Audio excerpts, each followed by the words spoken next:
G'day everyone, welcome back to Decypher Culturecast, your number one spot for breaking news, hip-hop news, anything around the world in Australia and New Zealand. My name is Benji B, I'm from Circle Crew, and I'm here with my boys. What's up, ladies and gentlemen, b-boys, b-girls all around the world. My name is Tydal, I represent Breaking Borders. And my name is Kid Tek, I represent Floatality and Zealous Crew. Kid Tek today is an amazing guest that we are really excited to have a chat with. Right now, he's number one b-boy in Australia, so he's got a lot to say and a lot to, just gift us in terms of knowledge about what it's like being at the top. But we will get into that later. So I think right now, we've got a very nice segment that we would love to present to you guys. Our next segment is called Daily Drops, where we provide you a weekly mixtape or song that we vibe to, whether we practice to or we just chilling out with our crew, with our fam. The first one today I found, it's called Breaks and Blue Labels by DJ R2ISDJ2. Awesome. We will have the link to that down below, to the left, to the right, wherever you'll find this video, you'll find the link. So you can just go and have a look, have a listen, break to it, chill to it, whatever you feel like, I guess. Do you want to hear it? Yeah, let's I want go to hear for it.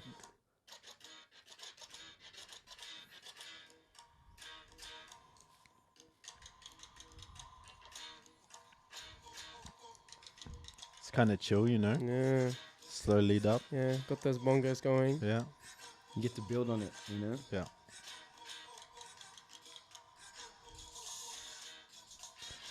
I could see you dancing to this. I was gonna say I fucking like this song. Like Yeah. a G song, man. Yeah. Yeah, lots of little sounds to play with. Yeah. The scatting. The Mm. scatting. Yeah, You can hit that yeah. scatting.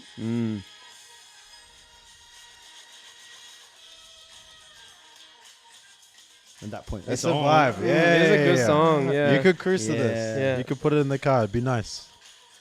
Okay, cool. That's Yeah. enough. Shout out to DJ R23231. Yeah. I forgot. We'll link Sorry. it. We'll link it. in Yeah, the bio. shout out to Yeah, that yeah. DJ there. So- Good track. Yeah, Good yeah. track. Yeah. So make sure you come back every week. We're gonna have a different track, like Ty said earlier, different track or a different mixtape. Sometimes it might be a long mixtape you can just whack on and go for it. But there's that one. So enjoy.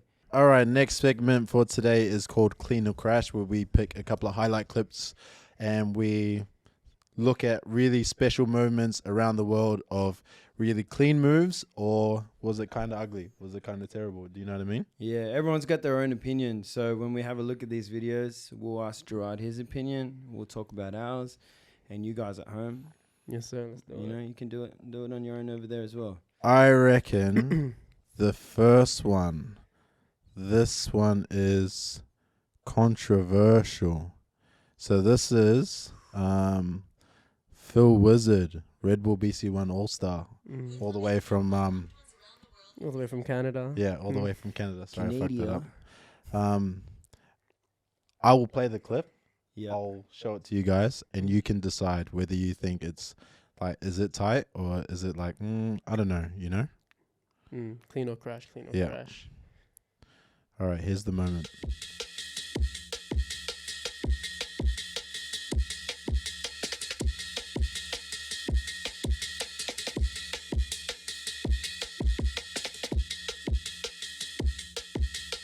Ooh. So that's a classic case of the crash on beat. Ooh. Right? We all know about the crash on beat. So yes, fucking oath, that was a crash. 100%. Yeah, it's funny you said that. Yeah. Because when I watched it, I was like, oh man, that was cool. And then Ty was like, was it? I think it's different because I think I know what move he's going for, and I'm pretty sure he usually sticks that freeze where like he jumps back and lands like kind of like the head elbow stand kind of thing. Yeah. Yeah. So he didn't hit it, but he just he crashed on beat, made it look good. I think that's probably the way to crash if you're gonna do Yeah, it. agreed. Yeah. He like crashed gracefully and like owned it. Yeah. That's what I'm always kind of interested in when it comes to battles. If you do try like a higher difficulty move and you crash, but it still kind of looks cool, like, do you lose points? Would you say, as a judge, you've judged before, right? Like, you've judged a couple times. Both of you have. No, I've never judged like an You've open never breaking comp. judged? Yeah. Wow. No Yeah. way. Yeah, actually, I've Hire only me. judged, I think, 1 or 2. Like, it's been like less than a handful. Right. Okay. Well, then you've done all styles though, right? Yes, and I've done like kids breaking battles. That works. So if a They kid, all kind of crash. if a kid crashes, yeah.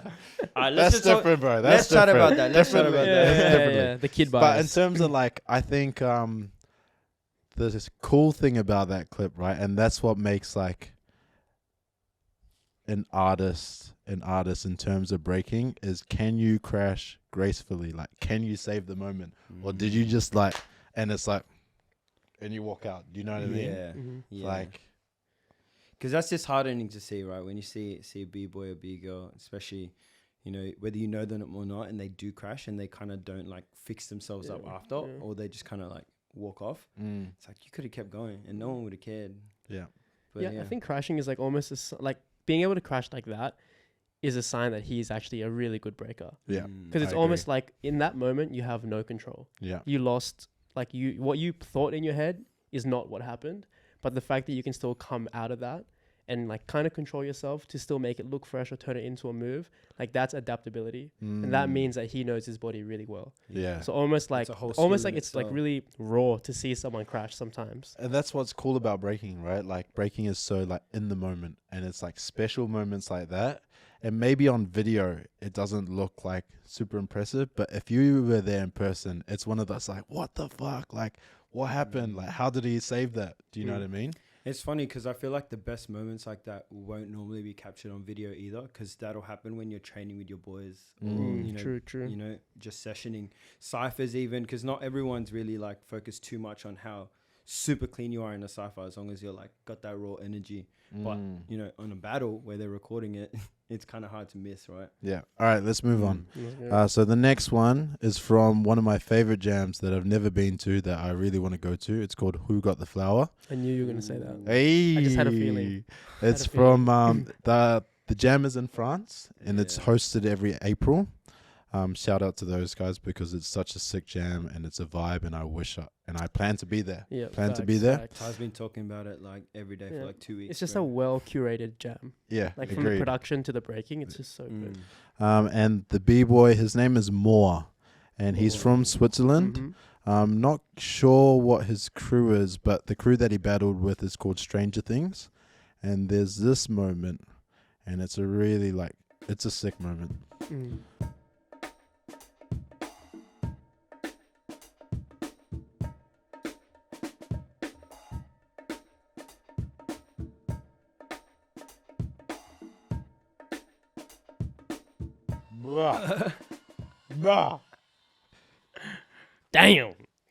Damn. Big Yeah. stank face. Big stank face when Yeah. you see it. Yeah. That was So sick. if you don't know, obviously we're gonna put the clip in it, right? Yeah. Like, he just did like a fucking like super technical like entry, had a grab, went into a tap mill, pulled out into an air chair and piked it hard, Yeah. holding Yeah. his Yeah, hand held the that. whole time. Like one, like kind of twisted it a little bit as well. Clean. The length, like he stretched to hold that Yeah. as well, was crazy. Yeah.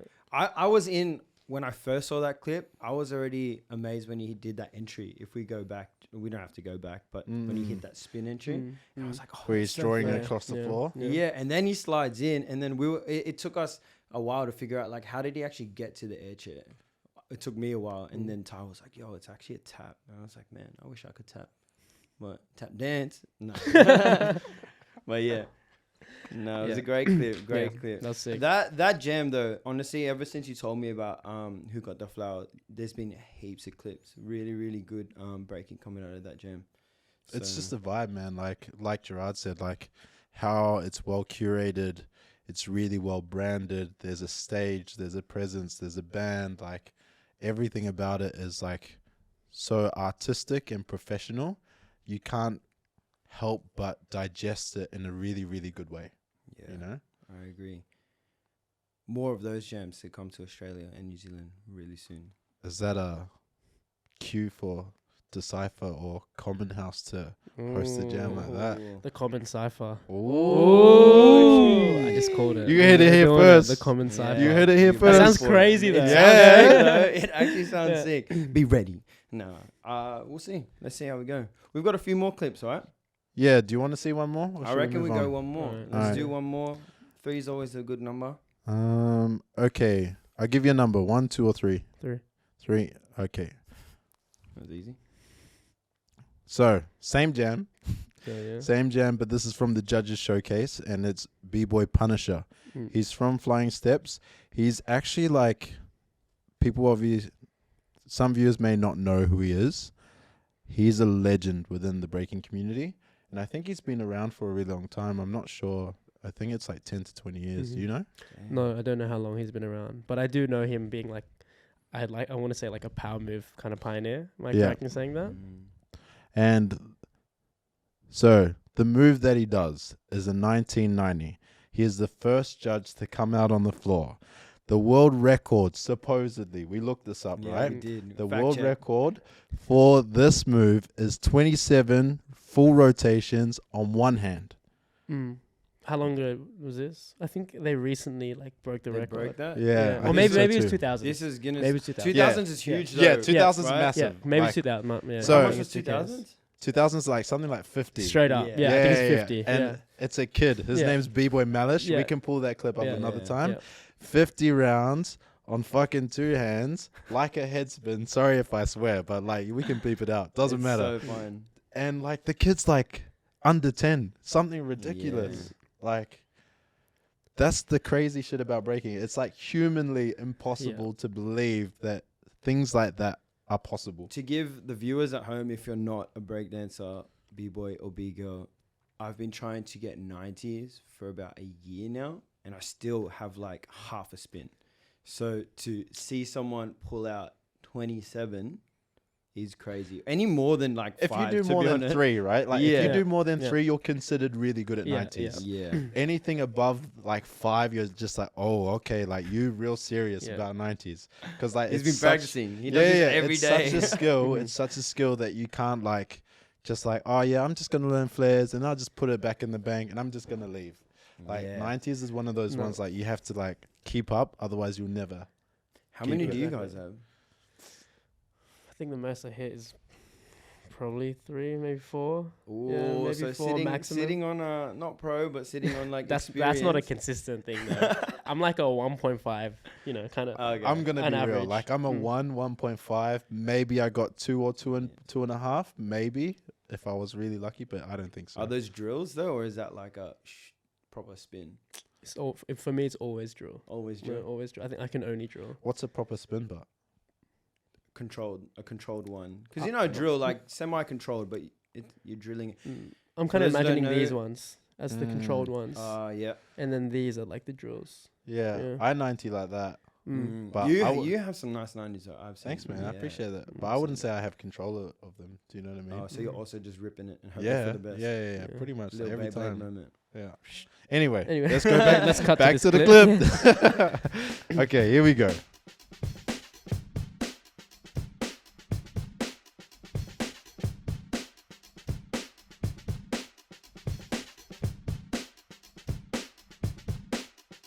Oh, Yeah, yeah. 17. yeah, man. Yeah. And he just gets up and he's like, "That was me." Ain't a ting. I'm Yeah. like, Ain't a ting. Yeah. I don't even think he did anything before that. I think No, he just stood didn't even up. top rock. I don't think he even needs to do anything after that. Yeah, he like do- that's He enough. doesn't. He Yeah. just walks up. Oh, that's Took off the cold. spin thing and Yeah. it's just like, Man. see you I'm out, later. Yeah. I would have hate to go after him after that. That's one of those things where you just kind of like, oh, Yeah. Yeah. fresh. That's Mad. insane. Though. Anyway, Yeah. so that's our clean or crash for That is today. our clean and crash. I Some actually sick really, moments. really enjoyed that. Yeah, I You know, did too. going That was through cool. what's going on around the world. Hearing Gerard's opinions and just everyone's opinions, honestly. We should do that more often, which Yeah. will happen. Every episode. So we're going to go on to our next segment here. This one is actually, Ty and I have been really excited to do this one. It's called Breaking the Code. And it's every week or every episode, I guess, we're going to bring forward some terms that are used in the dance community, mainly the breaking community. Just so you at home and anyone, you know, maybe you don't know what they mean. Maybe you don't know how the word is used properly and you hear people saying it. And it's just kind of expand the knowledge so that our culture can grow. Yeah, right. We're trying to bridge the gap and so that everybody can start to understand breaking a lot more, especially with the hype of it coming into the Olympics. And we're going to talk about that. Yeah. So we'll go into our first word, and that is crew. So Gerard, I would like to ask you, what do you think of when you hear the word crew? Okay, so firstly, I will probably define crew as a collective of individuals who express their art form together and they give themselves a name. For example, NLB crew, circle crew, breaking borders, floatality. I think once we kind of, because people always dance together, right? Yeah. That's a normal thing. But then once you give them that label of like a name, I think it becomes kind of official, like it's a crew. And then from that, or maybe before that, or even during the process of being in a crew, you kind of develop like a crew identity where people act a certain way or act a similar way, where people dance a certain way. And like the crew is kind of defined by not only their name anymore, but also their style and what they present as like artists. That's really true. I think it's quite important that when you talk about crews, like have a style to them. You know, if we're gonna go reference anyone, if anyone in Sydney or Australia knew Trickotrons, little crew back in the day, they were known as, you know, they're just doing tricks. Blow up specialists. The blow up specialists. They bring the hype. They're crazy, and they were like that in the Cypher, in the battles, but they were also like that outside as well, which made the names so fitting. Yeah, totally. Yeah. I think it would be a cool part because we're all in crews. Floatality, first of all, where did that come from? Well, floatality was started by one of our original crew, or like the original founder. This is bboy Zeus. Angelo, shout out to Zeus. Do you know who he is? No, I never met him. Hectic. Probably before my time. Yeah, he's like a straight up, at least Western Sydney legend. Yeah, right. Yeah. Would you say he's a Western Sydney legend? Just iconic guy. Is there any footage of him? Like, yeah, I think so. We'll probably be able to dig I think that he has like one battle online. If we could find some and like put it in, just a little highlight, you know. He wouldn't hate that. Like, that's all good. I don't give a fuck.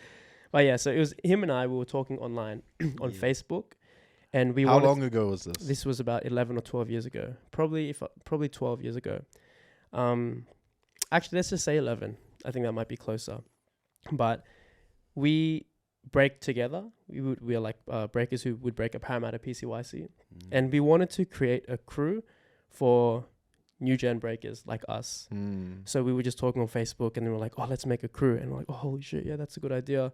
And then we were going back and forth between names. And the first name that we were initially going to have was Fresh Off the Beat. That was going to be our fucking initial crew name. And the reason why is because like we were all like, the image was like all Asian people in this crew, like FOBs, you know. Yeah. But it was going to be like, you know, like like FOB, fresh off the boat. Oh no, fresh off the beat, because like we're so fresh. And then he just said like, bro, do you think it's a good idea to have off the beat in your crew name? Like you're kind of setting us up to like be musically shit, you know? Like, oh yeah, that's probably a good idea. I had shirts designed already and everything. Like, really? I was always like that. Like I get too hyped. Gerard's that man. He's an action man. You tell him something, he's on the ball. So I've got the crew already, but we don't even have the I've got the shirt, but we don't have the crew. Like, I'm that kind of guy. But then he one day, I think I was at school, and then he just hit me up and he was like, oh, I've got it, floatality. And I was like, so he just pulled it out of nowhere. Bam. Out of nowhere. I think it was like the day later, and I was like, bro, yes, like that is hectic. And the idea, like back then, and this is something that we can maybe talk about, but like crew, how you define your crew or what your crew means to you changes over time. Right. Definitely. So initially, floatality was like just a play on fatality. I will fucking kill you. But then like with our flow, right? So that's how it started.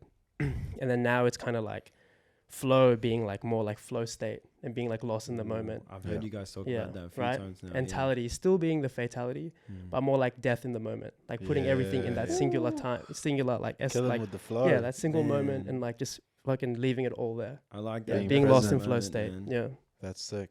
I love that. Yeah. Would the crew still be as intense if they were named Fresh Off the Beat? We'd probably not be breaking anymore. Breaking borders. Yeah. How'd you come up? How'd your crew come up with that? I guess is a better question. Well, I guess like if we touch on like what does crew mean, like we also got to talk about like where breaking came from, right? And like breaking came from like the early 70s and 80s and like the disco, early hip hop era, and it was an escape from like drug culture, gang culture, you know, Bronx, New York, like everything that's going on. And so with that, crew culture can sometimes be misassociated with gang culture because there can be like a collective of people that like hang out together. They look like they're up to no good. But at the end of the day, like the reason why it's so special is because rather than choosing drugs and violence, they choose to have an outlet that's so much more positive, right? To dance. And that's why like I really think it's important to talk about, because like people think like breaking is like, you know, we're on the block and we got the cardboard out on the streets, but man, we've evolved. Yeah. We have changed since we have then. nice like, vinyls now. We clean it we have before we dance go studios. on. We have world events. We, you know, like we're professionals. We're professionals. We're athletes. We're artists. Like there's so many titles that people don't realize that like we're actually good at what we do because we spend so much time to train, to develop ourselves, to give back to our community. Like there's so many other things and layers that people don't understand. And that's a big reason why we started this, right?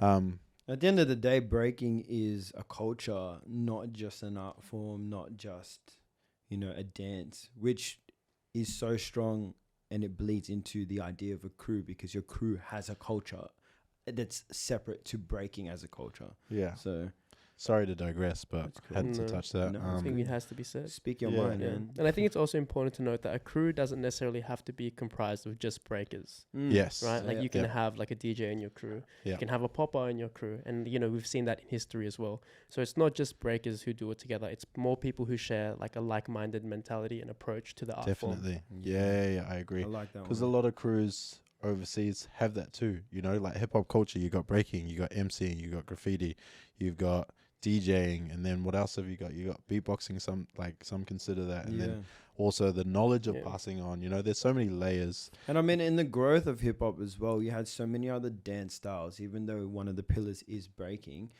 that you've also got your popping and locking, which grew alongside it. And I guess some people would even say like it's very much part of it as well. Yeah, and it's So- like that umbrella, right? And it's people with a similar mindset, share similar values, doing the same thing together, and just like working together towards something Yeah. and supporting each other, right? So to go back then, Yeah. now that we have a real understanding of what crew is, I'd like to know where Breaking Borders came from.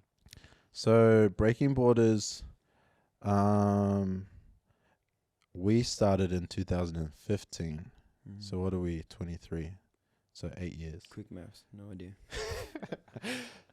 2015, and similar in terms of like we all started practicing together. A few of us started to really connect, and you start to get to know each other. You start to hang out more. It organically developed, and we built this relationship.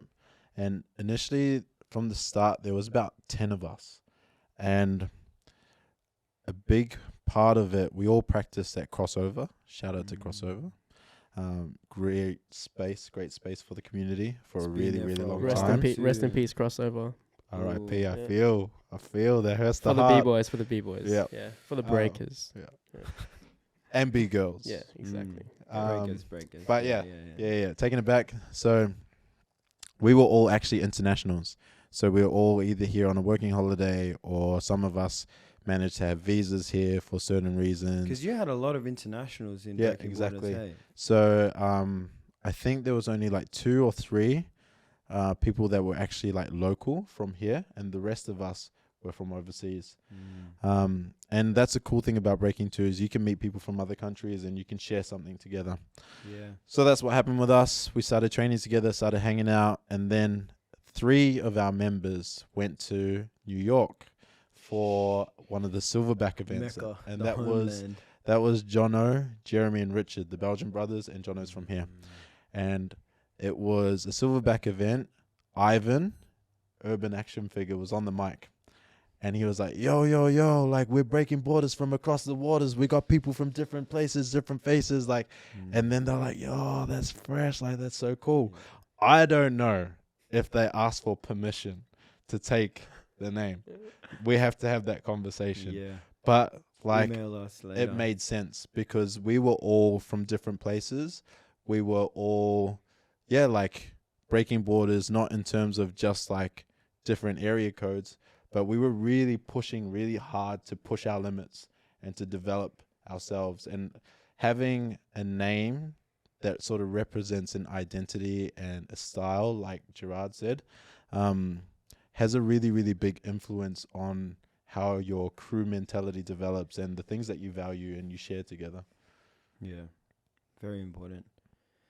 I guess I'll go into where Circle came from as well. We didn't ask you, bro. Maybe I went. Next segment. Benji, can you tell us about your crew? What does crew mean to you, and you know who your crew is? Thanks for asking, Ty. I'd love to. Okay. So Circle as a crew, the name is quite new. Gerard would know, and Ty would know. We formerly went by NLB, but we decided, let's have a rebrand. Let's start something new. Let's see if we can set our culture straight in the way that we wanted to. So we came up with Circle. It has a few meanings. We sat and we spoke about it. This is the whole crew. We sat and we spoke about this over a couple of weeks, trying to figure out, where do we want to go? What's our direction? And we just landed on Circle with a 3 at the end for the E. And Circle just encompassed so much of breaking. The Cypher is in a circle. Your family, is also considered sometimes a circle. Your close inner circle. But what was the other thing about Circle? I heard it was the level of a car park. Yeah, so I was getting there, but just to skip to the end. So Circle 3, as it'll be written out, the 3 is reference to the fact that we train at a car park on level 3 every Wednesday. If you want to know, if you want to join us, we've had people come out, and I think that's another thing, is our culture is very much like, we have this circle, and we created this circle for us to just kind of be us. It's not too intense, it's not too crazy, and we just kind of want to have this space where we can be ourselves on the floor. And we always invite people. We're always happy to have people come out. And I'm sure every other crew as well, happy to train with other breakers as well. But that's where Circle comes from. So we're just playing on that. Rudy Hill Car Park P3. Yeah, That's come find us if you want to train with us or call us out. It's up to you. Studio Circle 3 on level 3 car park. Yeah. Yeah, I didn't know why you had the 3, to be honest. Yeah. It was just a little hidden Easter egg. Okay. And is that also why, or maybe it's not, but like I feel like a lot of the Circle members use an orange circle emoji. That's exactly right. Yeah. Is that because the level is it's yellow? Yellow. There's no yellow. Yeah, circle, I was gonna so say. We're like So we got orange. we're just kind of like so budget yellow. Yeah, we're all just kind of like, let's all do the same thing. Let's all be cute, hold hands, do the same thing. Yeah. So that's kind of that's where Circle came from. It's not as crazy as going across the world and seeing and hearing that, but it has its own kind of legend to it as well. But that's the cool thing about crews and the stories and the originations. Like everyone's got their own story, their own variation, and like Circle is very like, it's a local crew. Like we're from this area. Like this is our spot. This is where we come from, and that's what makes it cool about it. Yeah, and we're happy with that. We're happy with the fact that it's very locally driven. Yeah, I think it's awesome. I think like it's so cool seeing like, because I didn't know the history that deeply of your crews, and I think it's nice to see that, like, let's say with Breaking Borders, like you guys kind of established yourselves or created yourselves while already having some breaking experience. A few years under the belt, everyone was kind of like not seasoned, but like they were like getting there, right? Like was that the phase that you guys were in when you made it? I would say we were up and coming. Like we were really, really hungry. We probably, between us, like average dancing between 3 to 5 years, Right. some a little bit longer already.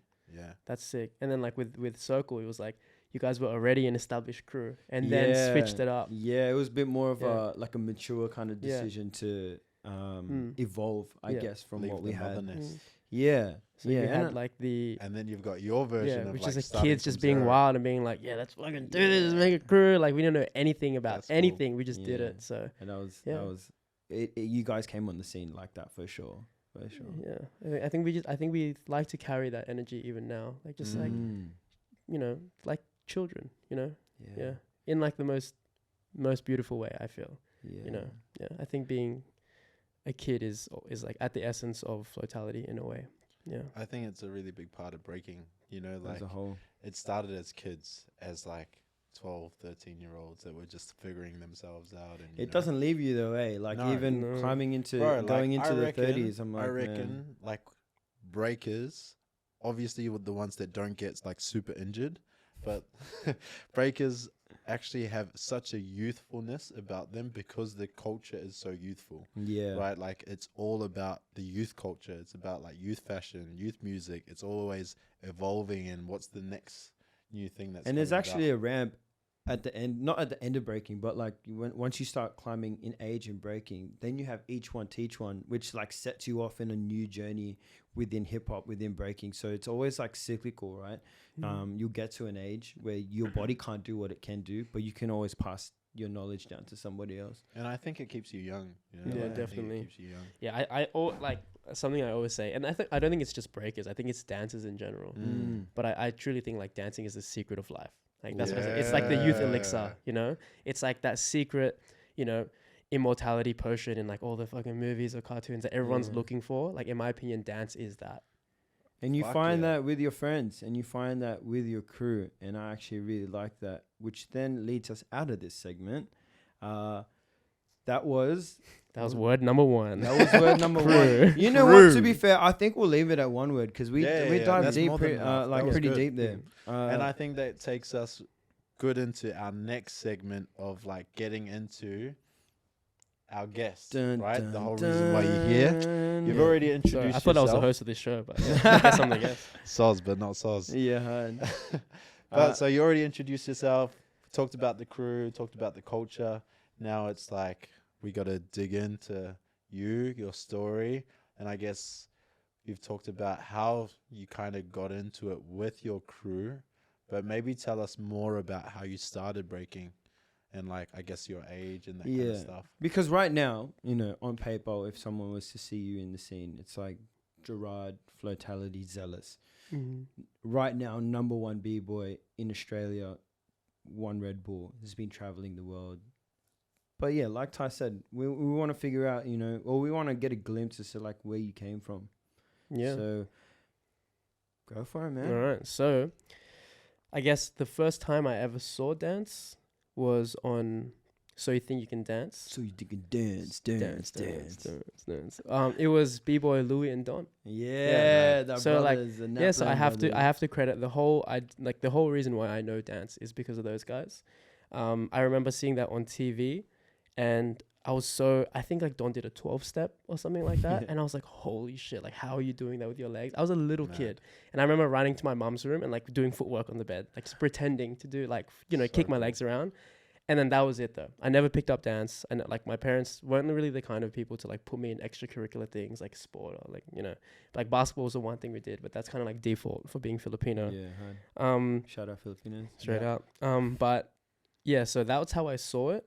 And then in high school, in year 7, on my orientation day, there was people sea walking at school, crip walking. Ooh. Yeah, which was like a trendy dance that was going on at the time.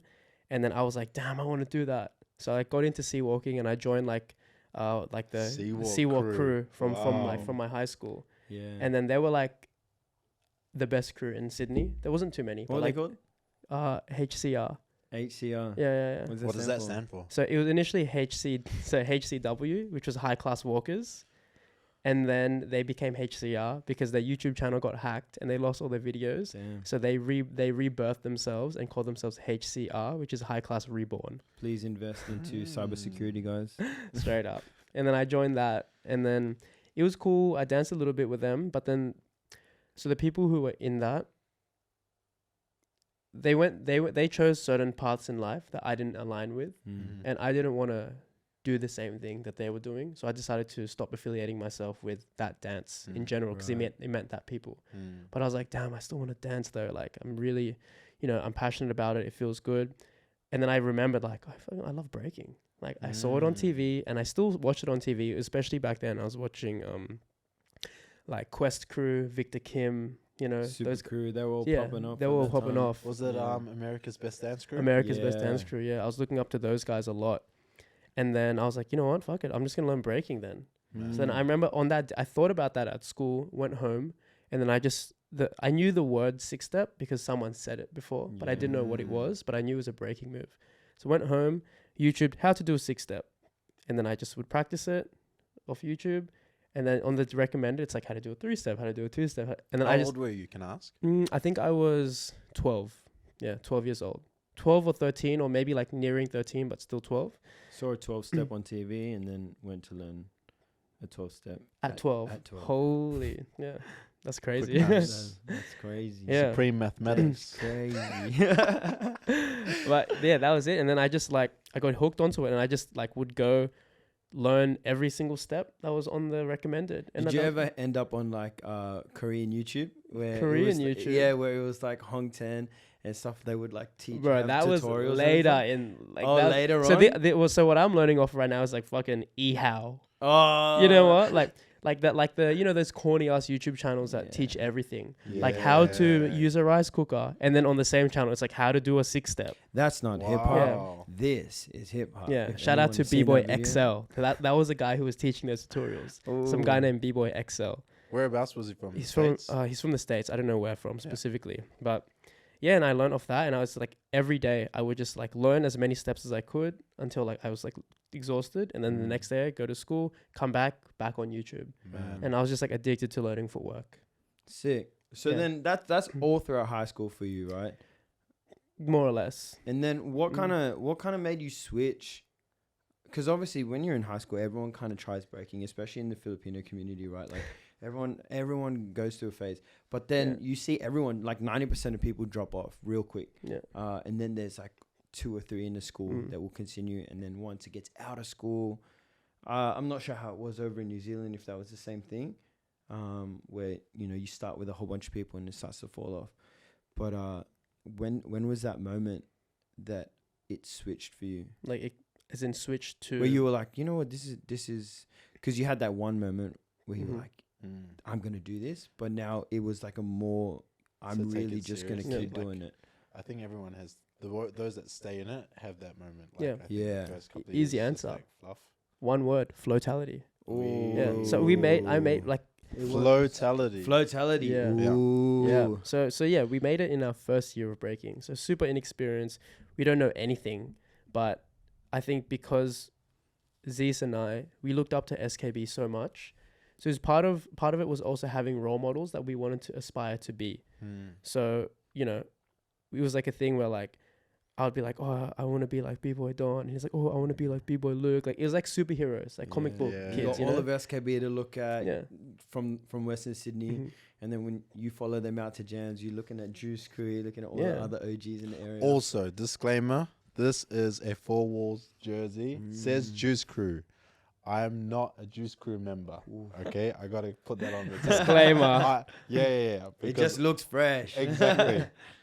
It was out to the community. I want to support them, support the brand, support local, support small bizzos. That's it. Man. Shout out Lady Red. Shout out Patty P. That's it. Four Walls. Yeah. Well, yeah. I think where was I at? So yeah, we looked at them like superheroes, right? And then I guess us looking up to them was the beginning kid phase, I guess. Oh, I want to be like this. And then when we decided to make the crew, that's when it's nah, we're gonna now we're actually gonna do it. We're gonna take the first step. Now, yeah, right? we're gonna take the first step and create a crew and then become SKB. So then after that, it was we just had to think more about it, because I think when you're a kid, you just do it for fun.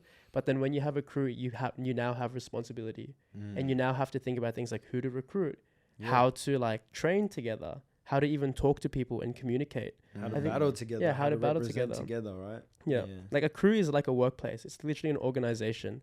So I think having the crew is what tapped my brain into being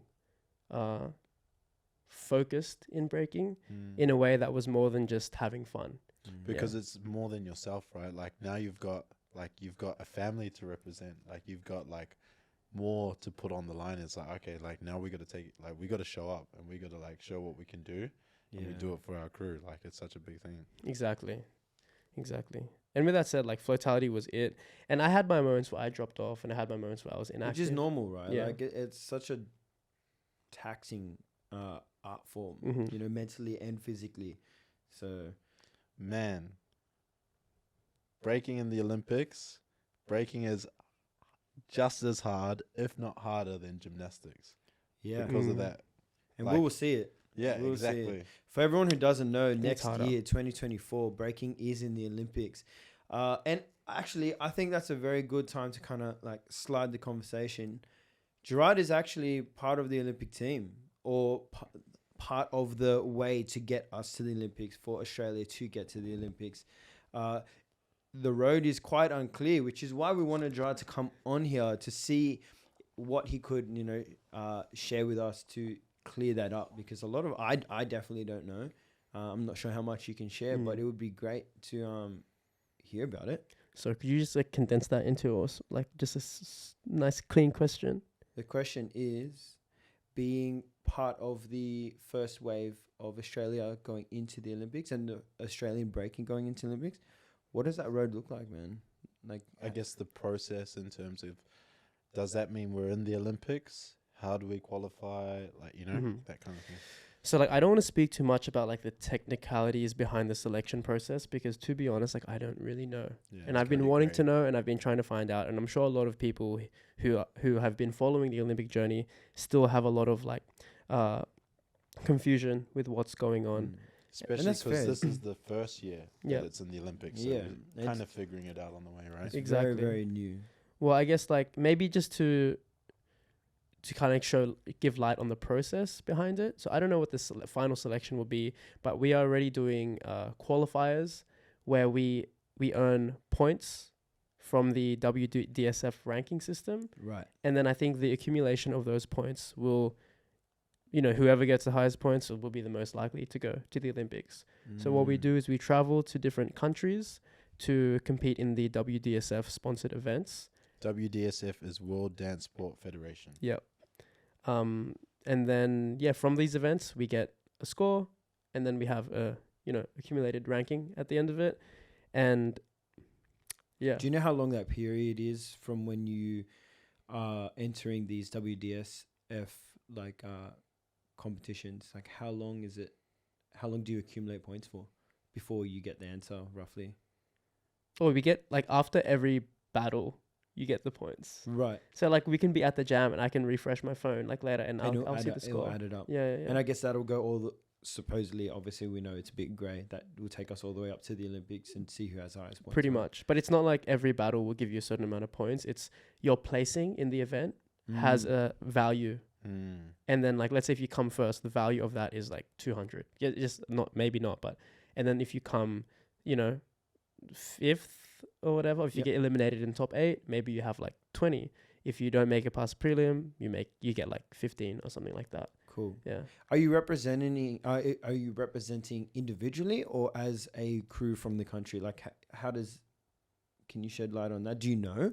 Are you representing just you as Gerard? Can I speak on it? Yeah, sure. From what I know, the competition is based on a one-on-one format. And maybe you could probably speak on this in terms of like qualifying, because they haven't really been super clear whether it's like a top 16 or a top 32 that is actually the Olympic slots. And maybe you talk more on, because you've got more experience of like, what does that mean in terms of like, let's say Australia has 5 candidates. If those 5 people each won one of the events, would they all get a slot technically, or what do you think? So I think, and I'm judging this off of what I supposedly know about the Korean format, where they go like first, second, third. So they have like the Olympic team, and within the Olympic team, they compete in Korean qualifiers, and then depending on what your placing is in the Korean qualifier, you will have like let's say if you place first, you'll be the most likely, like you will be the candidate to go. Yeah, and then when it comes to going, and when I say going, I mean going overseas to compete or going to the Olympics to compete. And in my experience from the WDSF comps, they do a qualifier, which then goes to like a top 64. But sometimes there's like hundreds of competitors. So in that case, it's like a top whatever's higher than 64. But like there's a bigger like pool, and then it just keeps going down and down and down. Through all the different countries as well, right? Like not every country goes to the Olympics in any other sport. Yeah, you've got to really like kind of make the cut. So then, if you think about it, right, like with these big events, you've gone from like a prelim selection to like a small big pool. Let's say a top 64 or a top 100 something. Yeah. Then it'll cull in half to a 64, then to a 32, then to a 16, then to an 8, then to a 4, and then it's top 2. Yeah. Bro, it's a long day, man. It's, to be honest, like the most boring events ever, in my opinion. And like, I'm not a fan, and it's not only that, but it's also round robin. So I think from top 16, everyone battles everyone. Damn. So and it's all on one day. No, 2 days. Okay. But some, I think some have been on one day, but it's generally 2 days. Yo, as if this shit is not harder than gymnastics. Yeah. It like you need like 30 rounds, 30 original rounds. I don't see gymnasts spinning on. So It's the average b-boy, right? If they had 10 solid rounds, you're considered pretty good. Yeah. Right? You're considered pretty good. Anything more than that, then you're starting to get into like an advanced level. To have 30 rounds is ridiculous. Yeah. Yeah. You're going to need that many as well to make it through those 2 days. And then the actual Olympics itself. So Exactly. So like, I guess, it's not the typical format that we see in usual competitions, but if you want to, like, whoever wins truly deserves to win those comps because they go through war to get there. Yeah. So it's not like, oh, this guy should have won, that guy should have won. It's like they do 3 rounds, and then if it's a tie, they do another one, and they just keep fucking going until someone wins. So like the winner is always decided. Damn. Yeah, it's tough. It's so tough. That's Yeah. brutal. that's crazy. And I think it's important to note as well that because it's so new in the Olympics, we're trying to, as a whole culture, like internationally, trying to find the right way to represent this art form, this sport, this culture, and then try and get it into something as structured as the Olympics is really like, It's really challenging. it's really challenging. Yeah. It's really challenging because a lot of sports, I think, in the day were created specifically for events like the Olympics, whereas breaking was never intended for anything like that. No. Mm-hmm. But now that we've achieved that level of athleticism and competition, it's an important step. Yeah, and that's another subject to talk on because there's obviously controversy around being an Olympic sport and how some people feel about it within the community, right? But I guess the closest thing we could compare it to would be skating, because it's so broad. It's not super clear. It's not like basketball where you got 2 hoops, shoot a goal, you win. Like it's so much more complex than that. There's so many different It's very layers. subjective. It's very subjective, and to have to put something that covers so many different aspects into like rules and guidelines can have negative effects on the community that we're in, right? I mean, put it this way, we put ourselves, like our souls and our creativity into this kind of art form, and it's already hard enough to go to a battle and then get judged on it. Do you know what I mean? And have people critique it, and then to have the whole world watch it as well. Like it's like I said earlier, it's taxing on the body, but it's also taxing on the mind and the heart because we love this. Mm-hmm. I think it's also interesting to have that skateboarding comparison because on a professional level, yes, things like, the Olympics or X Games are like these big comps or, like a lot of money gets put into these events, and it kind of separates the skateboarding community into like the people who do the big events. Yep. And then within the skateboarding community, you also have the independent or the street skaters who go in the more independent route, creating brands, doing things on their own, self-sustaining.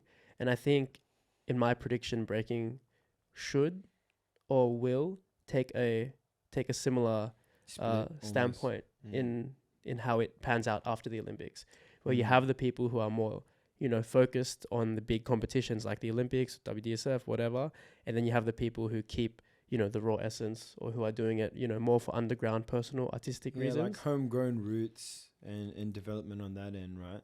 If anything, and I think we all kind of agree on it because we've kind of discussed it before, like being in the Olympics is such a great opportunity for the breaking community to be recognized by the public and to be taken seriously, right? Because not to talk about exposure, but for people to understand that like what we do is really hard, to be able to make it look easy is really even harder, as well as the other good things around it. It's just going to help the community grow. Yeah, definitely. And it's going to help us share what's so special and all the things that we love about breaking and hip hop culture to the rest of the world. Yeah. And what's important about this is we are going to get a lot of exposure. We are going to get a lot of attention, but it's also how we direct this attention. Because I think with the Olympics coming about, you can assume that maybe some dancers will get endorsement deals. Maybe big corporations like Red Bull or like Apple or whatever, like will give a lot of money. Money is just going to start coming through. So there's b-boys in Europe that are sponsored by Lacoste, Nike, Adidas. Like and they did a Louis Vuitton or a Gucci ad, that's the future that we're going in. Yeah, someone get me sponsored. Come on, Gucci, let's go. It's happened before. Gucci, let's fucking we all know G-Shock used to sponsor some people out here too. True. So it's not new, but with more big events in the Olympics, it means that a lifestyle can actually be created for dancers and for athletes, and we already dedicate the amount of hours full time to do this when we don't get paid for it. So and our bodies, like sacrificing our bodies. So I think that for me is the most exciting thing, is that you'll start to see people now, you start to see new gens be able to live off of something that they love, and being a creative at heart. That's what you want to see. That's what you want to feel. And to me, that's success. So just be able to do what you love every day and live a normal life through that. I think that's what the Olympics is going to bring for us. Definitely. But I think like where my point was going to go with that is what we kind of need in the scene at the moment is a little bit of like support. However, we can't, like, let's say, what if that goes away? Then what happens? Do we just die out? So I think with this attention and with this exposure, we have to do our best to create things on our own, to be entrepreneurs, to be business people, to think the way that corporations do, so that we can create something that even if like Apple or Red Bull goes away, we're set. And skateboarding is a perfect example for that, because it's almost like street skating, like the independent brands, like let's say Supreme, Palace, whatever. Those are cooler than the big competitions, right? But in breaking, it's not that. In breaking, it's like Red Bull is the shit, and like everything else is like here. But like, what if we put our resources and our time into creating something that's cooler than the big corporation? Which I've seen start to happen, especially here in Australia. I think we're finally getting our first wave of people. I think our generation really saying like, you know what? Let's make our own things, and let's make it as big as we can, as great as we can, and make it the way that we want to make it. And I saw that with rap dance over at Common House Studios in Glendenning, which, cheeky little plug. Shout out Common House. Tell us about it, bro. Shout out Common House. So Common House is a creative space that I run with my business partner, Eric. So it's just Shout out Eric. Hardest worker. All-in-one creative space where we do photography, videography, music production, events. Mad. So it's just a space where you can do whatever the F you want, right? That's Common House. Can you tell us the story about Common House? Because it was a space before, right? And I guess like how that sort of happened. So before Common House, it was called Open Studio, and it was ran by a guy named Ricky. And Eric was working in Common House. He had a vintage store called 8th Street, and he was operating from the upper level of Open Studio. And I knew Ricky from doing events. So he would constantly ask me to throw breaking comps as part of bigger events that he was doing. And we kind of just knew him separately. Eric and I went to the same school, but we weren't really that close in high school. And then Ricky one day just sat us down. The two of us, we didn't know we were both going to be there. And he told us that he was planning to, you know, move over into a different phase in his life, and that he didn't want to just let the studio die. So he was like, you two, I've worked with you guys. I've seen how you work. You both are like, you know, that you think in the way that I feel would grow the space. Would you be down to take it? Bro, Not for that's free, so cool. not for free, but like, Take the baton. yeah, and take the run. baton and go with it. So it was Man. almost like passing down like lineage. Fuck You know what yeah. I mean? And I think that's awesome as well, because coming from the West, Ricky put his heart and soul into open source. Yeah, and Godfather open of the studio. West. And he did a lot. He did a lot for the music scene, for the dance scene. Like, he just wanted to, and that's the mindset I think that you were referring to, right? In not losing that spirit, in creating things that grow Bro, our own that's hip-hop. cultures. Yeah, Yeah. that's hip-hop. Straight Creating up, yeah. something from nothing. Exactly. Exactly. Exactly. So that's common. That's where Common House came from. Can you give us a bit of a rundown of because it's since its birth, it's done a lot. You know, it's touched many different avenues. When did you rebrand to Common House? So as soon as we took the reins of Open Studio, we knew that we had to change it.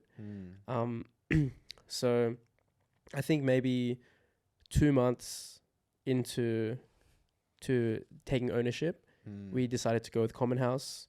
We rebranded it. And Was then that this year or last year? that was last year. And then we 2022? launched it this year. Yeah. So we had maybe like a 3-month pre-production period, I guess. And then you set up a launch event and then just dropped it at that Nice. launch. Where'd the name come from? Common House. Mm. Which is a lot of fucking brainstorming, bro. Yeah, it wasn't one of those things Brainstorming. that just like click. You know how you sometimes you have Yeah. a name like, Yeah, you know, yeah. that just hits? Yeah. Like we went through a lot of different Been things. there. And you know, Common House ended up sticking. We had a few people who were like helping us out trying to decide a name. And then once we got the logo and like we resonated a lot with the logo. Shout out Migu Yeah, I Mind. was Shout gonna out say, was that Miguel. Migu? Yeah. Bruh. He's the guy, man. He's the mad. guy. The man. If Yeah. you want to look at like just cool art, man, he's the guy. I've said it before. He's a god, man. Yeah, Like for the real. stuff that comes out of his brain is crazy. Yeah. But yeah, And then yeah, once we had that, it was kind of like, damn, we have like our own baby now. Like this is our thing. And then yeah, and it's like now we have a space. What are we gonna do with it? Let's Awesome. throw events. Like let's allow people to throw events. Let's give people the opportunity to do what they want to do and express themselves how they want to express themselves. And that was it. And that's why it's Common House. You know, it's literally just for everyone. hey, Yeah. being from the West, that place is a home away from home. So I think you guys are well on your way of achieving what you have originally set out to do and what you still want to set out to do. Which is what I ask: what is the future of Common House? Is it just continue to do what it's doing? Is there bigger plans there? Yeah. Well, we want to grow the business. Mm. So we want to, you know, as much as we want to do this for the community, we also want this to be sustainable for us financially, you know? So, you know, we have things maybe that are a bit under wraps, but some things that we want to do is like maybe open up another space, Yeah. like, you know, kind of make this a franchise possibly. And I think that's why my partnership with Eric is really great, because he's quite the business-minded guy in that Yeah. sense. And I'm more of the business-minded guy in terms of connection and Yep. getting people together and getting Relationships. ideas rolling. Yep. So we kind of put that together, and it's like a nice mix of like doing it for the right reasons, but also doing it, you know, the Sustainably. sustainable way. Yep. And yeah, I guess our future is just to grow the business as much as possible. That's awesome, man. Should we cover rap dance then? That's exactly Yeah. what I Yeah. kind of wanted to Yeah. go to, because rap dance was an older jam, which in Western Sydney we all kind of grew up going to. It was our stomping ground. It was where, you know, you've been training for a Is while. that Lowy? Yeah. Yes, Did there you is ever go to a rap SKB. dance?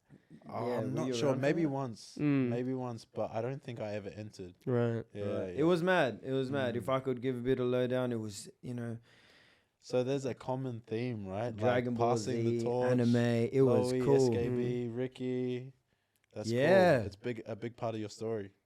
Yeah, I never really looked at it like that. Neither did Yeah. I until now. Yeah. But rap dance was huge, and it went for many iterations. And if you won a Dragon Ball. If you could win them all, That's then cool. you could summon Shenron. No one won them all.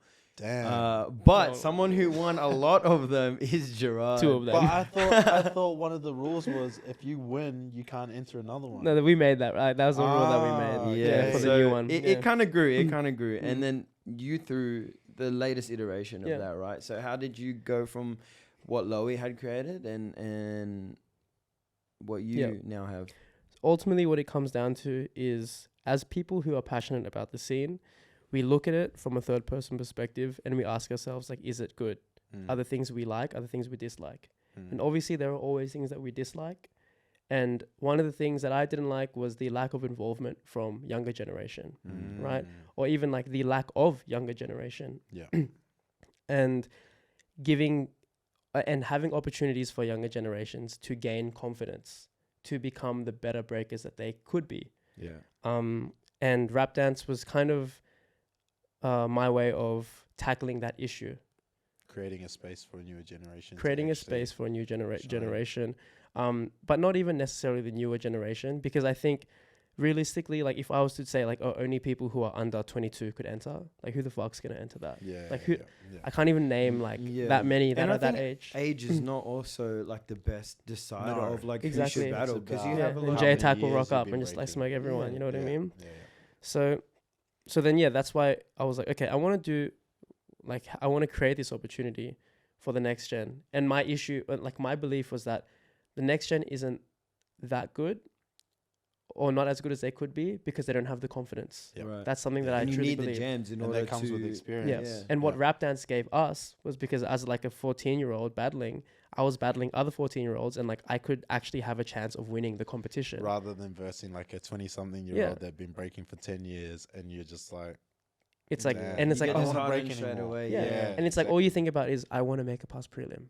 yeah. I think like if that is the only thing that you think in your mind at jams, like you're not really gonna go that far. And you and you're almost not gonna never enjoy make a yourself. bus. Yeah. You're just gonna be Yeah. stressed. Yeah. Yeah. So I just wanted to create a space where people could say, I think I can fucking win this competition. And Mad. that's what it was. That's Nice. what that's the So essence of give rap us dance. the lowdown of the recent rap dance. Yeah. So fuck. Was it good? That's the Oh, it was first question. amazing. It was Okay, amazing. It was okay. like a dream jam to throw.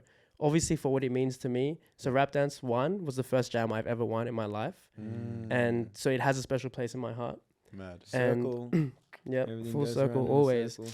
So then taking the ownership of rap dance was like not just like because I wanted to throw a jam. It's like if I do it, it has to be done like fucking correctly. Yeah. And another issue that I saw was like event marketing is like kind of chat. Yeah. Like I let's agree. just fucking Yeah. you know Instagram Man, story. Everybody Microsoft got to step Paint. your game up. Yeah. Step your game up. We are professionals. Exactly. And that's what BJ really offered for us, was like he elevated our production, and same as Miguel. Like getting them on board with like the idea, the concept ideas from me, and also the production work by Lawrence. So I just want to say the team was like myself, Benji, Miguel, and Lawrence. Like we were the kind of main people that were spearheading rap dance, and we just put all of our effort together to create this. And yeah, it was a success. Man. Yeah. Yeah. it was a It was success. awesome to have like a team of people who did different things. Do you know what I mean? And then that way, and I think that's something that, you know, in future, if anyone wants to throw a jam, is like assemble a team of like-minded people that want to do the same thing. And you can Be- delegate roles. You delegate roles. Like, you don't have to do everything. No. There's no way that Gerard would have thrown that whole comp as well as he did on his own. Yeah. And there's no way that I could have created the things that I created to promote that jam without the boys as well.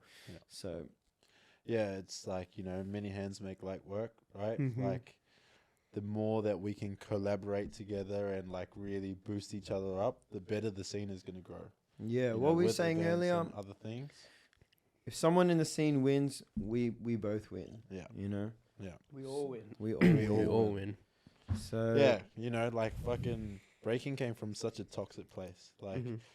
like when you're coming up, and everybody goes through this phase, right? Like you're coming up and you're just like, man, I want to smoke that guy. Mm. I smoke that guy. I can't wait till I smoke that guy. Like I rock up to the jam. I'm here to represent. Like I eat it up, you know. And then Yeah. obviously as you like you. mature in your breaking and you mature in just like your life experience, you realize that that kind of behavior, it's not healthy. It doesn't help anybody. Yeah. It just Straight brings up, man. everybody down, right? Yeah, but it's also inherently like unavoidable. Now, because breaking came from such a place of turmoil, like violence and, like you said, drug culture, gang culture, there is like an inherent underlying, like, there's a path there that you can easily slip into, which is aggression on the floor and in the dance form, in the 'Cause art form. it's a competitive. It's competitive. Mm. You're when versing somebody a else. competition is called a battle, right? Yeah. Like, it's like it's not. It's a form of fighting. You don't fight each other, but it's like, okay, you bring what you got to the table, I bring what I got to the table. We roll the dice. Who's got a better round? Exactly. It's, if you go back as far back as you can and just research breakdancing, it's always about, You said breakdancing. breaking. Whoa. Controversy. If you don't know, Catch we'll us tell you on- about it another Catch us time. on episode 3. Breaking. So breaking, if you go as far back as you can, it's always, this is what I have. This is what you're putting in front of me. I think I'm better than you. And this is how we removed ourselves from gang culture, right? Yeah. And as funny as it sounds, it's like, oh, you got an argument, let's dance it out. Yeah. As Yeah. funny as it But it sounds, works, and man. exactly. It works. And like, it's evolved so much, and it's like this competitiveness, this rivalry, but there's also a respect to it, right? Like every battle you go to, unless there's something going on behind the scenes and you got some extra beef with some person, a lot of the time it's like you battle, win or lose, you always shake hands. You always shake hands. You You're always supposed like to. respect each other. You should. You should. Otherwise, it may evolve into like a call out battle. We can talk about that to another time, and you still beef it out on the floor. Yeah. In worst case scenarios, it gets physical, but it happens But that's like very last rarely. case, and that's always, you try and do everything you can to not get there, because we all It's know a big no-no. Yeah. If you don't know, like physical touch in dance battles is not a thing. Rule number 1: no Yeah. touching. No Yeah. Always, touching. always. But again, yeah, I guess a nice way to summarize it is turning negativity into positivity. Yeah. Yeah, But that is what see- the essence of what we do. It's Yeah. at the essence of what we do. Exactly. And when you do that, inherently rivalries come about, because it's like, okay, I'm frustrated that I lost. I'm not going to go and beat you up. That's quite immature. So I'm going to train. I'm going to go hard in the lab, and I'm going to come back harder for the next time that I see this person in a jam, in a battle, in a cypher. And That's this that is health kind of what I want to competition. talk about, because That's we have beautiful. two very experienced b-boys right here on the couches, and they've had their fair share of rivalries. So I guess we'll throw over to Gerard first, and we'll just see, what is your mindset towards rivalries, and have you had any that you kind of dwell on, not dwell on, and yeah, just run for us. I would say for maybe the first 9 years of my breaking career, I thought a lot about rivalries. And, I use that especially in the beginning, I use that as a motivation to get better. Like, I need to beat this guy, I think, and it usually came from a place of admiration, to be honest. Like, I think this guy's really good, Yeah. and I want to be better than them. Yeah. It wasn't like, fuck this guy. Yeah. No, I'm not- actually yeah. quite similar. Wouldn't really say that I felt that about anyone. But then I would say now, especially after a lot of international travel, like, it kind of feels dumb in a way, like That's yeah. like the negative part of the kid space, right? Like the kid Yeah. mentality. Yeah, exactly. cut you off. No, exactly right though.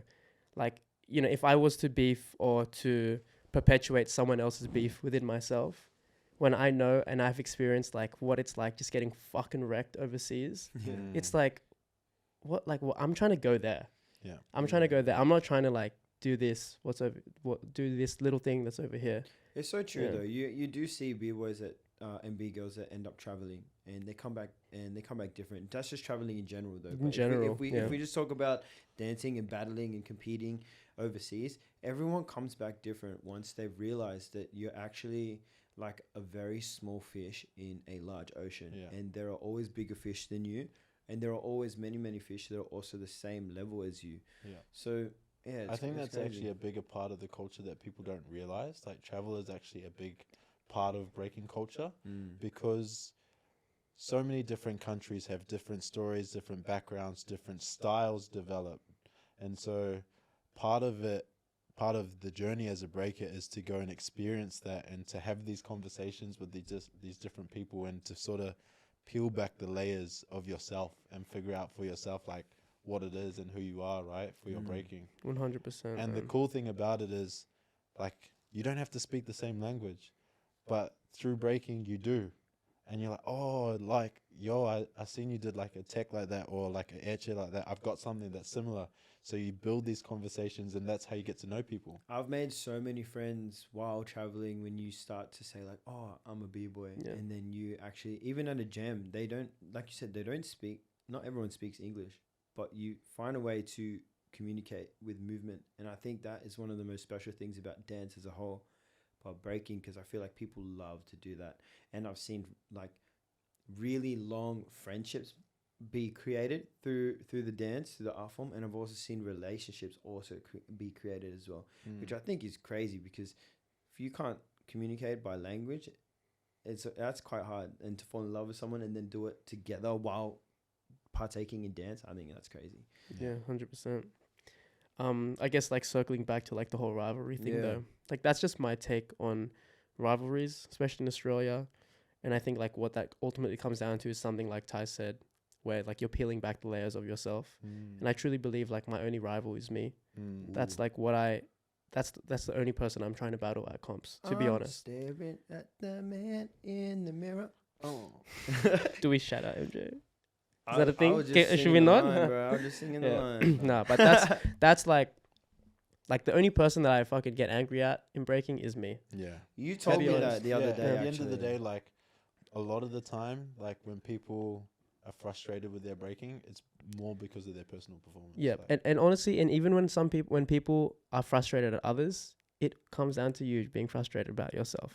To be honest. That's So if you wanna sort that out with someone else, maybe look inside first. Yes, if this.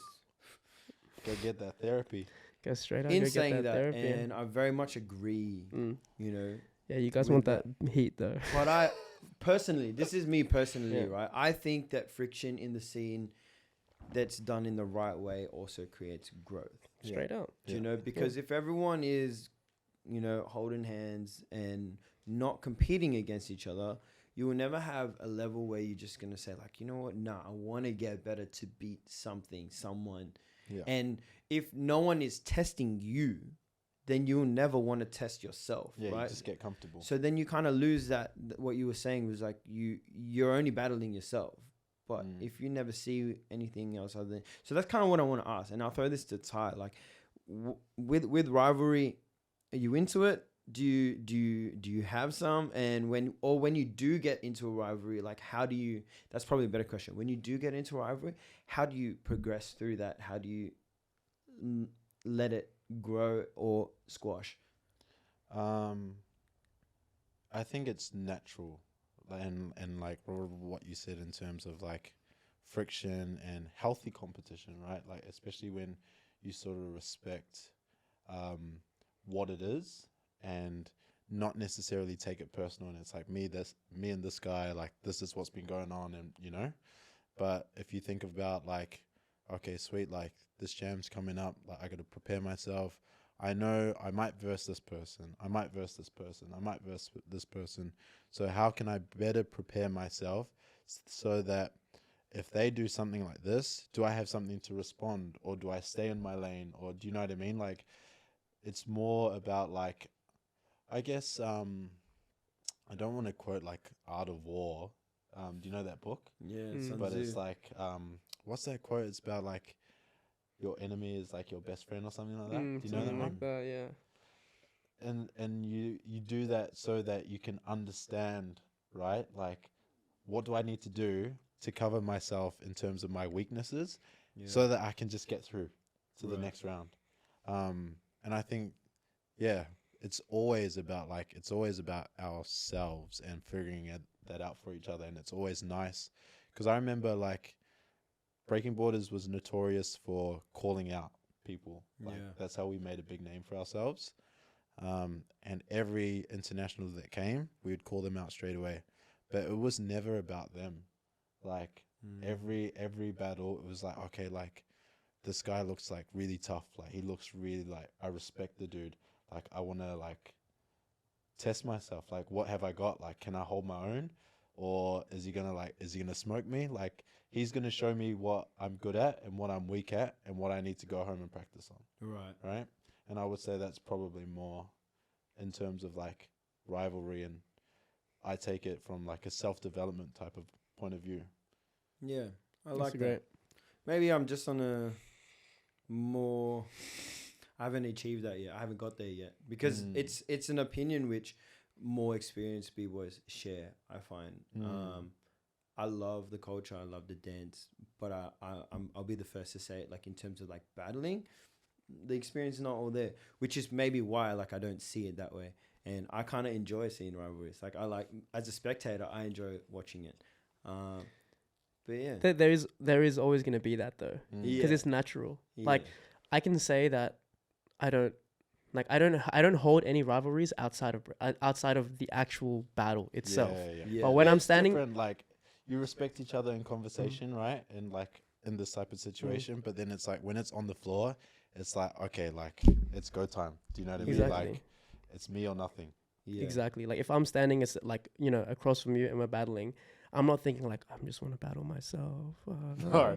You know what I mean? I'm gonna fucking smoke this guy. Yeah, right exactly. now. And I get that in the Cypher, and I feel like that's why I live more in the Cyphers, is because I love the fact that in the Cypher that everyone's just ciphering, chilling, doing their thing. Some people going hard, and then all of a sudden like you might get a little too close to someone, and then they're like, "Bam, battle me right now," and it's like, "Oh shit." And it just progresses like that. And I think those rivalries are also great too.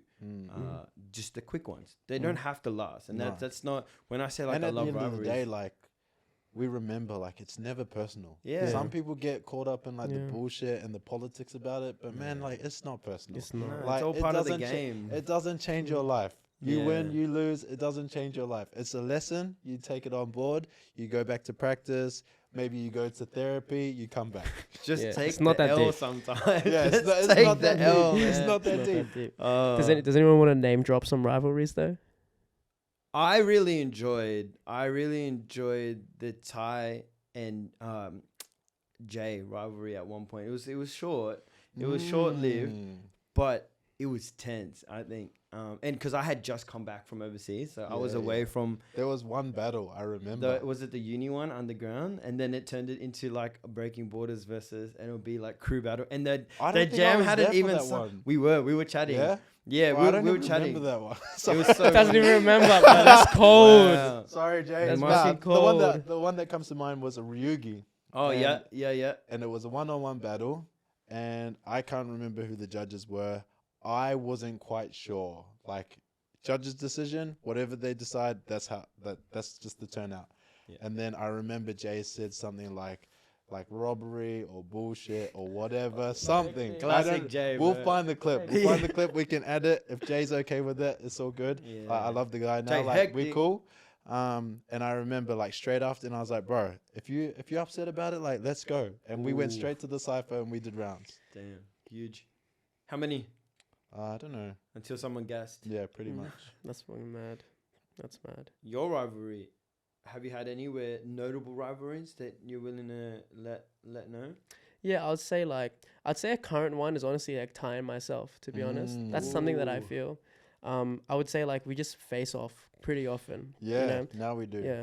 Yeah. I think that's because you both are at very similar levels, so you get to the same round stages of we comps. end up meeting each other. So it's inevitable for you guys to clash. Yeah. And I think those are the best rivalries, the ones that you're not really like trying to attack each other, but you just end up versus. Yeah, you're like, you look at the bracket and you're like, oh, I want that person to battle that person. Like everyone feels like that, you know? Yeah. So, which battle against Ty where you just did you find was like the most intense or most fun? Because intense battles can be fun as well. We've only battled twice, right? 1-on-1. Yeah.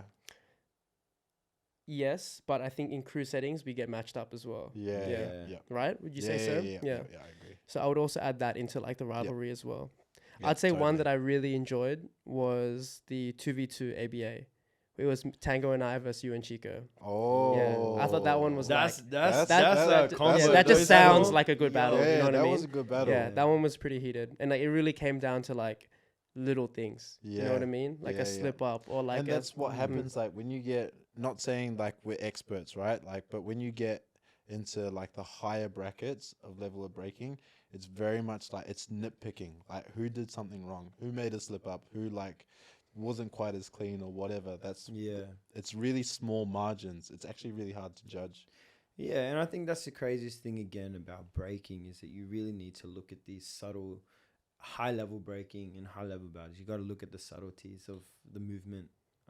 That's a good moment because I think that one probably set a lot of future, like we would match up, like you and Chico would verse a lot. yeah, yeah, yeah. And then we would That's a Yeah. verse heavy one. floatality quite often, and then recently we've versed quite often. Yeah. I'd say that breaking borders floatality thing has existed for a long time though, Yeah. in my opinion. I think like for me there was always a little bit of rivalry there. Like when I think about crews, like let's say before jams and it's like, oh, who are we gonna verse or who's gonna be the best battle? In my mind it's always like, oh, breaking borders is like someone that like it's a crew that we have to bring it for. Because I feel like it's always like back and forth. You know what I mean? Like you guys will Yeah. take one, then we'll take one, then you guys will take like Yeah, I yeah. feel like it's been like that. Yeah, I agree. I agree. So that one to me is a definite like rivalry in Yeah. the scene, you know? Again, that's what I live for Yeah. in the scene. I love But watching healthy, them. right? Like I think we have a very mutual respect, and we come to an agreement of like you win, I win. Like we just get better. Yeah, I You And know it's what I mean? important to see that. It's important for the next gen to see that as well. And I think that's why moving into an older gen of breaking that we all kind of are heading into, it's like we have to show that example that you can have a rivalry, you can have a heated exchange, and that it can last for a while. It can be crew, it can be one-on-one, but at the end of the day, it's all love. And then that like a next gen will see that, and they will start the next floatality. They will start. Yeah. Because imagine if we went to jams and it was, rivalries and then fists got thrown. Like, it'd turn people away so much. Oh yeah, it's ugly. Yeah. Like, Yeah. nobody likes that. I do feel like the younger generation is like getting better. though. Yeah. And I think it's they're fucking coming. because of us. Like, Yeah. like Oh, legit. yeah. Like, because we're setting a good example of like battles. Yeah, So we really battle each yeah. other. Like our generation, like, there was a period where breaking was fucked. Yeah. It Do you- died. yeah, It yeah. died. And like if you think about the past, right? SKB Juice. Yeah. That was Yeah. a rivalry, but that was like 10, 20 years Yeah. ago. Do you know what I Yeah. mean? And then there was a bit of gap, and now like we happen Yeah. to be those people. Yeah. And then it's going to be a Exactly. new, Yeah. like new gen, two up and coming Yeah. crews that are going to hold that. And I think the best thing about that as well is like when breaking is healthy, it brings the whole country, including New Zealand, together, because then eventually we start having crews crossing the waters, jumping on a plane from Perth, which we're all starting to see, Yeah. Melbourne. But yeah, I think when I talk about rivalries and why I love them, it's because of that, because I think that's what drew me to breaking, was watching those heated crew battles. And I was like, like you, I wanted to be a part of one of those crews. I wanted to do that too. Yeah. So I guess it's similar to like basketball, right? Like I'm not like a super fan of basketball, but then you think of like two teams that Yeah. always are going to meet in the finals. Like, fuck, who's it going to be? Mm. You know Yeah. what I mean? And it's almost like the rounds before that are just like preparation for like, because they know we're going to end up fucking matching up each other, exactly, exactly. So like even though they're somewhere else, the mindset is always like that team is Yeah. like, Yeah, is the one we got to beat. Yeah, man, that's sick. I love that. And I think that's a very, important place to just sit on from here on forward. I think we could probably, Move from there. yeah. And that's what I was trying to, I wanted to kind of move on to our next segment. Mhm. I'm chill for time as well, by the way, guys. Easy. What about you as. guys? Yeah, we're chill, but Yeah. this has been pretty like, We're wrapping up now. Yeah, yeah. So just to bring it back so we Yeah. can cut it. Heading into our next segment, talking about battles, talking about rivalries, and talking about events with Gerard. This brings us into our next segment where we want to let you guys know about things that are going on locally in Australia and the world. So we've put together a list of events that are popping up that we think you should keep an eye out if you're training, if you're traveling and you're going to be in any of these countries, like go to them just to experience it. But yeah, we have quite a few, and I think Ty has a list. So I reckon let's start local. yeah, Yeah. let's do that. So local jams that are up and coming. first one that I know of. Maybe you might know of anyone. Yeah, jump that- in if you have any. First one that I know of is in June 17th, Battle of the Gods. It's in Brisbane. I'm not 100% sure of what the format is. I think it might be one-on-one. And I think you also qualify for an international event for that one. Yeah, I think so. Um, And we all know the Queensland Team scene up Cream, there. They go Fongo, crazy. Benny, Gaz, they're the ones I think that are hosting this one. Yeah, they go crazy. Yeah. They them themselves as b-boys are crazy. So any jam that they gonna throw is gonna be huge too. So if you can afford it, if you can get out there, I think Yeah. everyone should go. And even before that, May 27, we What's that have one? Street Smart, Ooh, which is a Mm. Gold Coast battle, nice. which is it has different like crump categories, also categories, but also a full crew breaking battle. True. Yeah. Yeah. That one. Yeah. Yeah. Yo, how So- many? Like as Damn. many as you want. As many as you want. May Damn. 27th, May Gold 27th, Coast. yeah, May Street 27th. Smart. Street Smart. Street Yeah. Smart. So Damn, you've check got that one. May 27th Street Smart. You've got June 17 Battle of the Gods. Then you've got June 24, which is not long from now. You have Hybrid Forms Anniversary. Yeah, that will go 20 off, years. that'll go That's a off. big one. Yeah.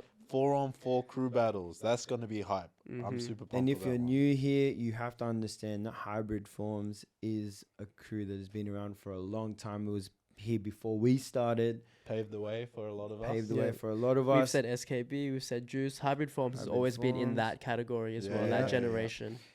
To put it this way, they were here before the death of breaking in that kind of little era, and they survived it, and they're here now. They're still here. So Yeah, that is yeah. like a huge feat. So that's on June 24. And Then- then the last one of the biggest jams Man, of the year. everyone gets that excited is for this also an one. all-star event. Destructive Steps. Yeah. Boom, September Yeah. 7 to 10. So that's more like a dance festival. Make sure you block it out. It's always a lot of fun. You get to, hang out with people who dance your same style, but you also get to mingle with everyone else who dances other styles. And I think that is mad. I love Shout that. out to DSDA. Shout out to DSDA. DSDA. Joe1, Alice. Yep. Yep, they're doing big things, and I think Destructive Steps is one that will be around for a very, very long time. So get on that this year. That's local. Do you Yeah. have any more that you want to throw in there? Any No. sneakies that Yeah, might there's go like a up? couple sneakies, Yeah? but I don't know if I can say it. No, Yeah, no, look. Keep it under wraps. Yeah. Look, Stay tuned. Off camera. that's Off only camera, a few I'll of say. many. So Yeah. that brings us to the next section. Check your cow. So now these are just international cons. So if you are traveling and you got the money to, and you want to enjoy that, and you want to jump into that kind of like pool, like we said earlier, you grow the most when you break and travel overseas. So the first one is July 27 to 30 in Slovakia. You've got Outbreak Europe, which is Ooh. absolutely Bam. huge. One of my favorite jams as Ooh. well. Yo, yeah. I always get the best clips from there. So Mm. after that, you've got from my father's hometown, where he was born, in Heerlen, Netherlands. Yeah. August 4 to 6, the notorious IBE. Yeah, That one. Yeah. Legendary. I used to watch like the IBE trailer Yeah. every single day at school. So I had like it downloaded on my phone, and I didn't have much Wow. space on my phone, but I had That's enough all just you for had. that video. So every day I just watch the IBE trailer. That's a Yeah. bucket list. Like Yeah. that's a b-boy bucket Yeah, list. that was event my you have to bucket go list. to. Yeah. I remember when I went over there, I was living in the Netherlands, and that was like the only thing that I wanted to do is try and find a way to be a part of IBE. Yeah. I was just like, man, I have to do it. But yeah, man, that's IBE. The next one, August 11 to 12 in Switzerland. So these are all kind of, you're sitting around. back-to-back weekends. Back to back. Yeah. So yeah. really, if you were that good, you probably could travel and win all these comps and make a lot of money. But Or just travel and Cypher and get to Yeah. know the community. all that too. That's Concrete Gem. That's Yeah. Concrete Gem out in Lausanne, Lausanne, Switzerland. $7. Amjad, he's the one that runs that one. Ooh, shout out. Next one, November 23rd. So this is later on in the year. Freestyle sessions, always huge, always big. We'll put all of these in date order, because right now I'm not calling them out in date order, and you'll find them later. Then you've got the Red Bull BC1 World Final, October 21. That's in Paris. Ooh, Paris. Is it? Yes, it is. It Yeah, is. yeah, Yeah. that's been confirmed. Yeah, mad. Which is also an Olympic qualifiers? No, No. they're No, just no. the Olympic It's just qualifiers the are race. in Yeah, Paris. yeah, So yeah. they're lining up. They're Yeah. lining up. Yeah. Cool. I don't reckon we do these ones. I reckon we pass them on to EP1.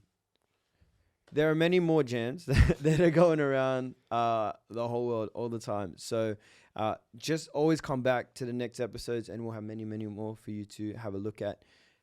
If you want a list right now, you can hit any of us up, and we can just send them to you as well. All info will be in the show notes. Ooh, You show can check that Oh, out. he said Yeah. show notes. He Legit. said This is show official. notes. It is. This is official. All right. So that is Check Your Cow and Backyard Beats. Breaks. That is Check Your Cow and Backyard Breaks. So I think that was an amazing episode too. I very much enjoyed chatting with Gerard, Yeah. diving into your mind and kind of getting your perspective of what it's kind of like being at that caliber of breaking, especially in Sydney. I would love to do it again. Yeah, same. I thought this was so good, guys. Like you Mm. stepped up the production, obviously. Like it's fucking Yeah. crazy. Even like the formatting of the event of the like interview. I feel like it's really super fun podcast. I think it's gonna be good. Yeah. Some Thank you. people don't know that we've actually done something like this before, Yeah. and maybe we'll release it. Hey as yo, practice makes perfect. Practice makes perfect. Yeah. Like you guys have fucking practice. That's the vibe. Yeah. yeah. Yeah. At the end of the day, this is what we want to do. We want to create a platform for b-boys in Australia and New Zealand to And come internationals. and internationals, just to see what's going on. Do you know what I mean? Like, we have our culture here in our country, and we need to share that, and we need to talk about these types of things, as hard as they are sometimes, with each other, so that we can grow, so we can highlight things that we want to change, things that we want to keep the same. And that is inherently what Decypher is all about. We're just throwing out all of our thoughts about our culture into Deciphering the Decypher. culture. Deciphering the culture. Yeah. So Gerard, from myself, thank you so much for being on. Thank you for having me. Shout out to you, bro. Just want to acknowledge you for coming on and like doing your thing, being a leader within the community, opening space for the new community to come through, and being a really, really strong role model. Thank you Respect, guys. bro. Much respect to all of you. Like, you know, in your own right, you're doing a lot for the community too in different ways. I think it's cool that we are doing it in different ways. But you know, all with the same goal. We all love breaking. We all love hip hop. So I think that's really the root of it all. So, you know, shout out to you guys for fucking hanging in there and loving it too, you know? Yeah, That's we it. all love Let's this. go. That's what it's about. Yeah. We all love this. We Yeah. all love breaking. We all love hip hop. So Peace, unity, love, having Yeah. fun. Yes. catch us on the next episode. We'll have many more guests for you to enjoy listening to. Peace.